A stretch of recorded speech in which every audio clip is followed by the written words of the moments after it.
Hello everyone, and welcome to the latest episode of County Perspective. This show focuses on Frederick County government, local programs and events, and the Frederick County community. I'm your host, Brandon Rosa, and thank you for joining us. Now, there's been a lot going on in Frederick County government, so let's kick the show off with our top news stories.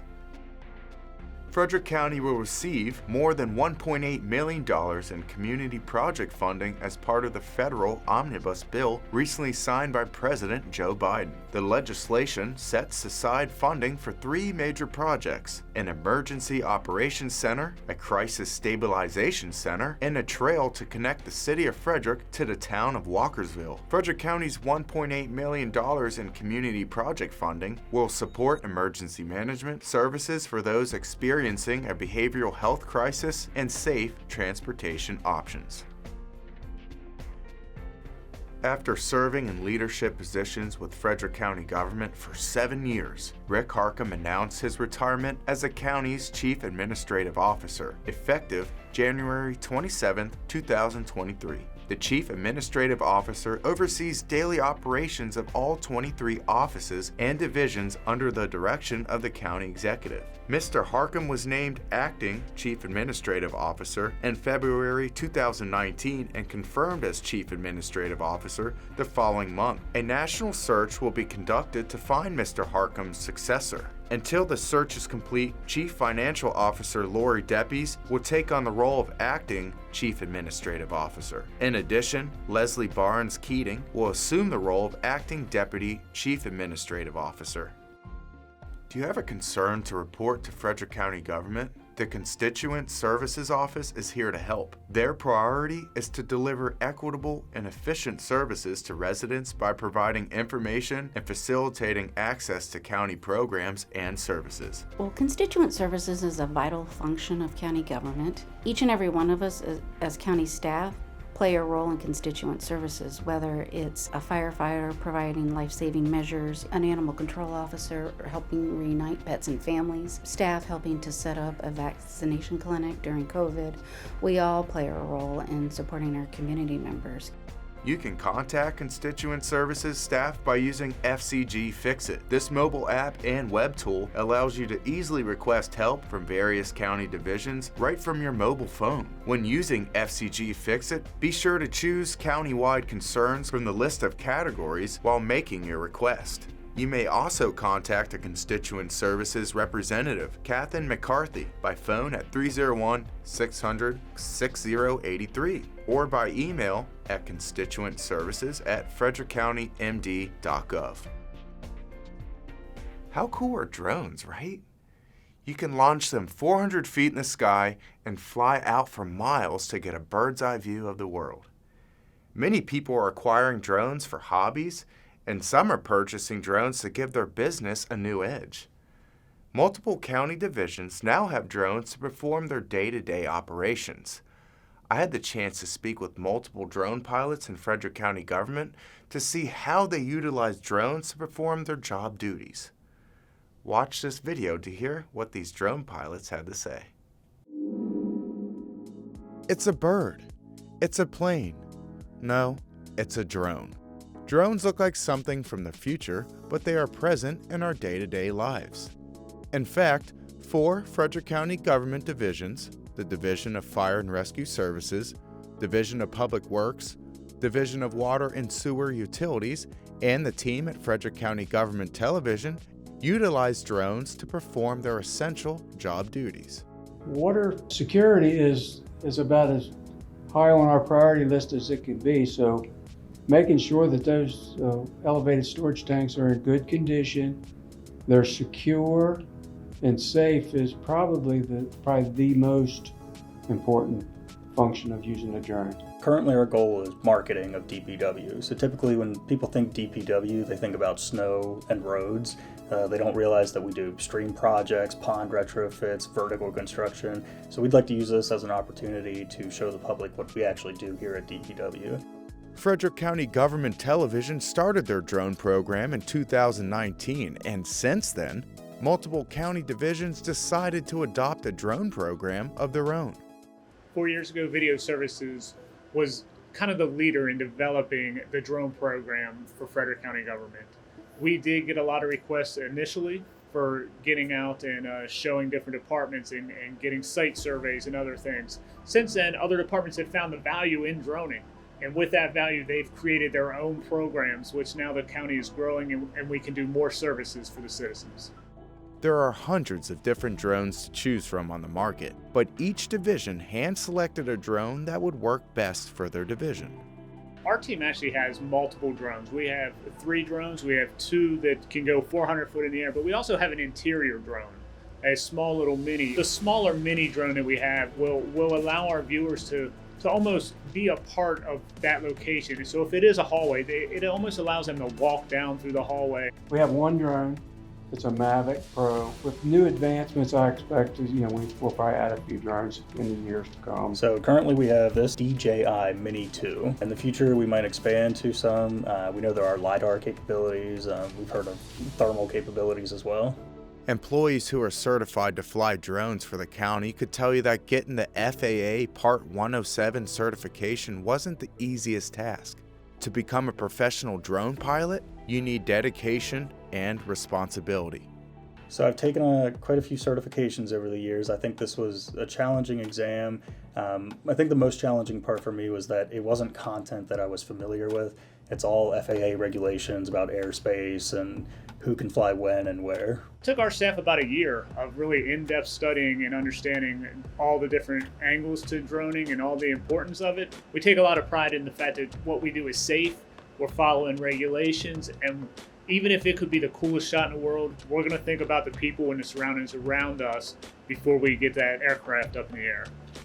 Since the adoption of drones, county divisions are now able to climb to new heights.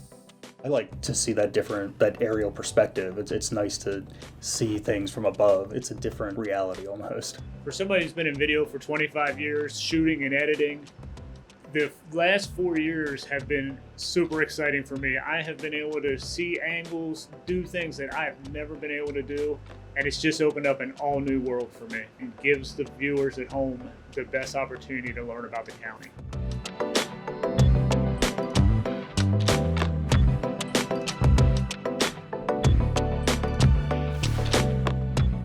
Well, it's time for a quick break, so grab some snacks or something to drink, and we'll be right back with more on County Perspective.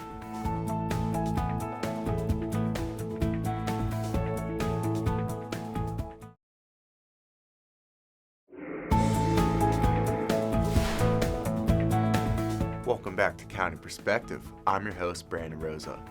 Before we watch a new episode of Destination Frederick County, let's take a minute to find out who our Pet of the Week is this time.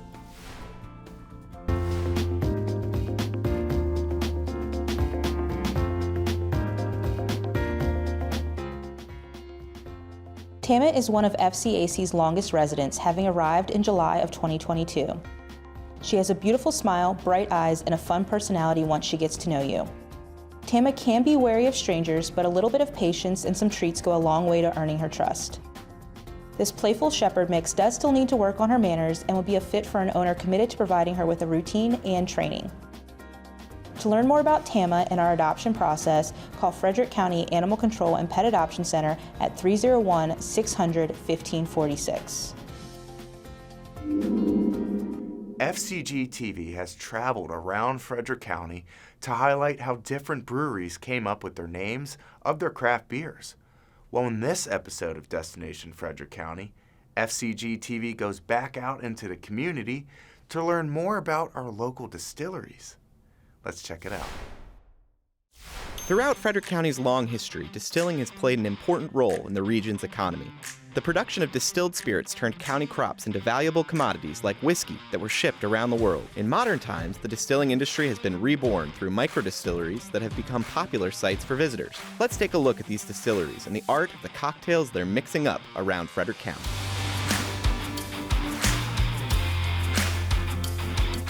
McClintock Distilling, me and my business partner Tyler Hagemeyer founded this place in 2016. We just celebrated our 7th year being open to the public. We wanted to make really high quality, organic certified whiskeys, vodkas, and gins using local high quality grains and botanicals and fruits and all these other really awesome ingredients that we have here in Frederick County. 10th Ward is located in what used to be the 10th Ward of Frederick City. So back during the pre-Prohibition and Prohibition era, Frederick was districted into wards. There were a total of 13, so if you look at an old map of Frederick, we're actually in what used to be the 10th Ward in that map. And then what's super cool about our logo is that the map is all numbered with Roman numerals and original type font, and so that's where we transcribed our logo from. So we hand copied the font and the Roman numeral for 10, which is the X on our logo, to create the branding. Puerto Rico Distillery is a small family-owned craft distillery located in Frederick, Maryland. I started it with my dad, Angel, so it's a father-daughter run business officially, although it's really the whole family that's involved.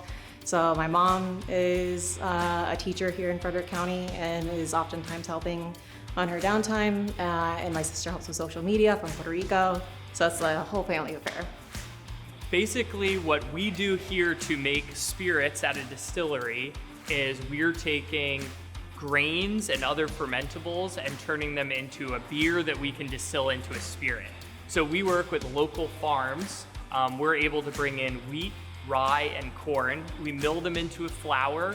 We use enzymes and heat to convert all of those starches in the flour into sugars, and then we ferment them just like a beer. But what we do is take it one step further than what a brewery would do, and we put it in our still. We're able to heat up, extract, and concentrate all of the best flavors into a whiskey, and then they get added to barrels, and that's where the real time comes in. It can take several years until a good whiskey is ready.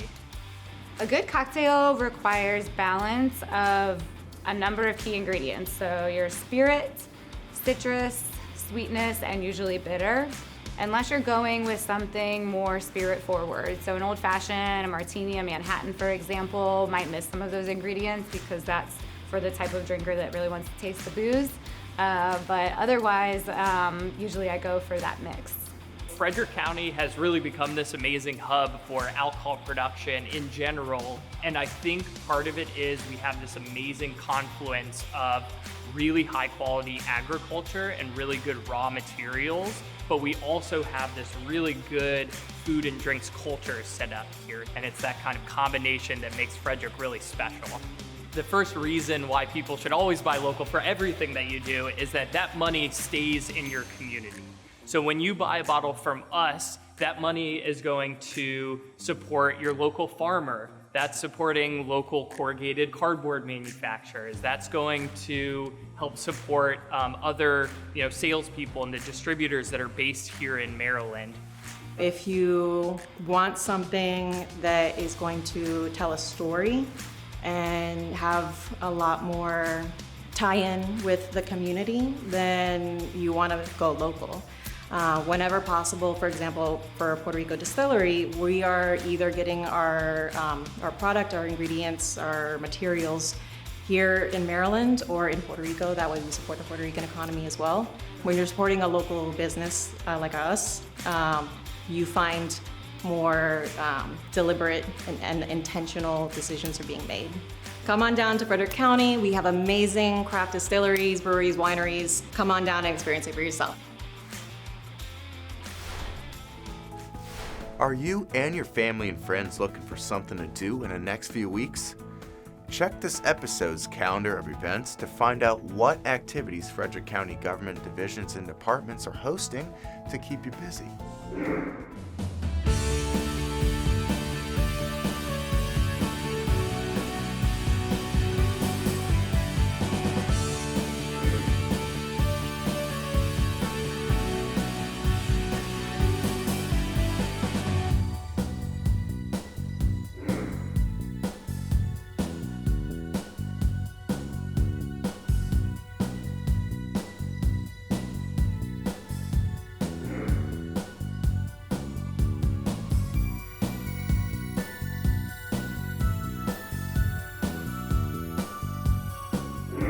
If you'd like to find out more about virtual events and programs and activities that are going on in the county, visit frederickcountymd.gov. Now, before we have to say goodbye, I want to share a couple more things with you. Work out, run, ride a bicycle, jump some rope, play some basketball. All of these things are activities you can do to help your heart stay strong in honor of American Heart Month. February is American Heart Month, a time when all individuals can focus on their cardiovascular health. Speaking of heart health, if you want to monitor your blood pressure, the Frederick County Health Department can help. Just go to health.frederickcountymd.gov and search for Healthy Hearts Blood Pressure Self-Monitoring Program. February is American Heart Health Month, but it is also the time for Valentine's Day. If you and your love are looking for some activities to do, Frederick County Parks and Recreation always has something fun to offer, like building a s'mores box, creating arts and crafts for two, and hanging out with animals at nature centers. To find out more about the Parks and Rec Valentine's Day activities, just visit recreator.com. Okay everyone, well, it's the time to say goodbye. But if you want to stay up to date on important news and events going on in the county, follow Frederick County on social media. We'll see you next time with a fresh look from a county perspective. Take care, guys.